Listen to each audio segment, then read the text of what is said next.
This channel does not promote any violent, harmful, or illegal activities. All content provided by this channel is meant for an educational purpose only. এদিকে এখনো আনুষ্ঠানিকভাবে বিজেপিতে যোগ দেননি রেখা পাত্র। তার আগেই বসিরহাটে বিজেপির প্রার্থী সন্দেশখালীর ভূমিকন্যা। প্রতিবাদী সত্তায় ইউএসপি বিজেপি প্রার্থী রেখা পাত্রের। রেখার প্রতিপক্ষ তৃণমূলের হাজি নুরুল।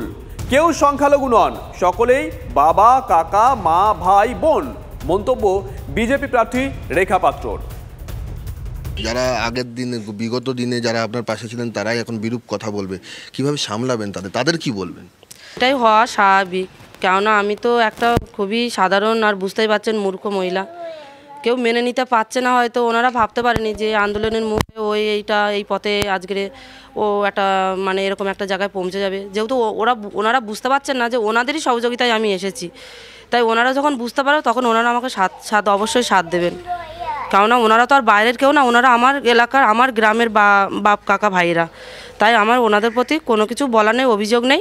ওনারা এখন হয়তো বিরোধিতা করছেন, কিন্তু পরে আমাকে মেনে নেবেন, এটা আমি জানি। আমি ওনাদের সামনে গিয়ে দাঁড়ালে ওনারা আমাকে ফেরাতে পারবেন না।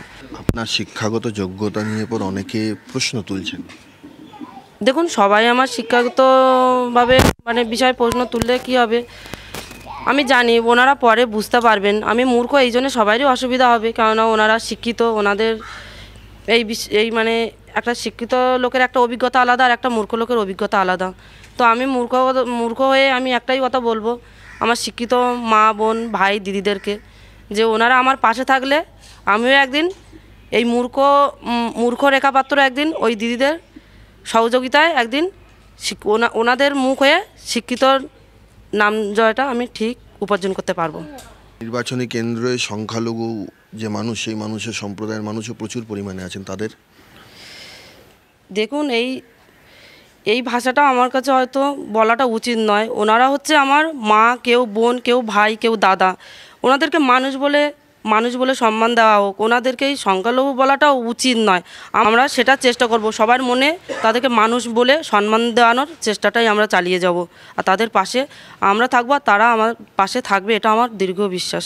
কার ফোন পেলেন, শুভেচ্ছা বার্তা কার এলো? দেখুন, আমি তো সবাইকে চিনি না, কিন্তু আমার এখন আমি যে দলের সাথে যুক্ত হয়ে গেছি, সেই দাদারা প্রত্যেকেই ফোন করছেন। তাদের নাম তো আমি বলে বোঝাতে পারবো না যে কে কোথা থেকে ফোন করছে। আর রাতের থেকে তো আমার সন্দেশখালীতে প্রত্যেকটা জেলায় হোলির উৎসব তো রাত থেকেই শুরু হয়ে গেছে। যে হোলি খেলা এত বছর ধরে, আমি 13 বছর ধরে যে হোলি খেলা দেখতে পাইনি চোখে, সেই হোলি খেলা আজকের আমাকে ভিডিও কলে আমাকে দেখানো হচ্ছে, এবং আমার ভিডিও করে আমার হোয়াটসঅ্যাপে পাঠানো হয়েছে। কেন হোলি খেলা দেখতে পারেননি কেন? আমাদের সন্দেশখালীর পরিস্থিতিটা এমনই ছিলেন যে এই দুর্নীতির ভেতরে কেউ সাহসই পাননি যে কেউ রাস্তায় বেরিয়ে হোলি খেলবে, কি কেউ কারোর বাড়িতে যাবে, এই সাহসটুকু ছিল না মা বোনেদের, ভাইদের বুকে।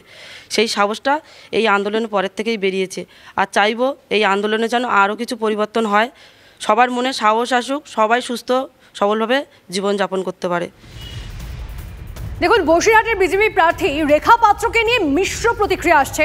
উচ্ছ্বাসে একদিকে আমরা দেখতে পাচ্ছি যে মাতলেন সন্দেশখালীর আন্দোলনকারীদের একাংশ, দোলের সকালে রং খেললেন তারা। অন্যদিকে দেখলাম বিজেপি প্রার্থী রেখা পাত্রর বিরুদ্ধে পোস্টার পড়ল সন্দেশখালীর বাজার জুড়ে পোস্টার, এবং তাতে কি লেখা জানেন? তাতে লেখা রেখা পাত্রকে প্রার্থী চাই না। এটা সামনে রেখে এই যে পোস্টারের ছবি আপনারা এই মুহূর্তে দেখছেন, কথা বলবো সৌরভ দত্ত আমাদের প্রতিনিধি আমাদের সঙ্গে রয়েছেন সরাসরি। সৌরভ, রেখা পাত্রকে চাই না এই বলে পোস্টার আমরা দেখতে পাচ্ছি, একটা মিশ্র প্রতিক্রিয়া আসছে। আমরা দেখলাম যে বিজেপির যে দ্বিতীয় দফার প্রার্থী তালিকা, তাতে একের পর এক চমক। এই রেখা পাত্র কি কোনো ফ্যাক্টর হতে চলেছে বিজেপিকে মনে করছে, সেই জন্যই কি এই ধরনের পোস্টার?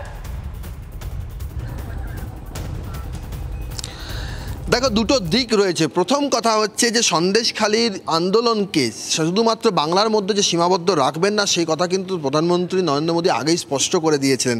এবং সেক্ষেত্রে বসিরহাটের লোকসভা নির্বাচনী কেন্দ্র থেকে সন্দেশখালীর আন্দোলনের অন্যতম মুখ রেখা পাত্রকে প্রার্থী হিসেবে বেছে নেওয়াটা একেবারে একটা সুস্পষ্ট বার্তা যে সন্দেশখালী আন্দোলনকে এই লোকসভা নির্বাচনী প্রচারের মঞ্চে কোন জায়গায় নিয়ে যেতে চাইছে বিজেপি নেতৃত্ব।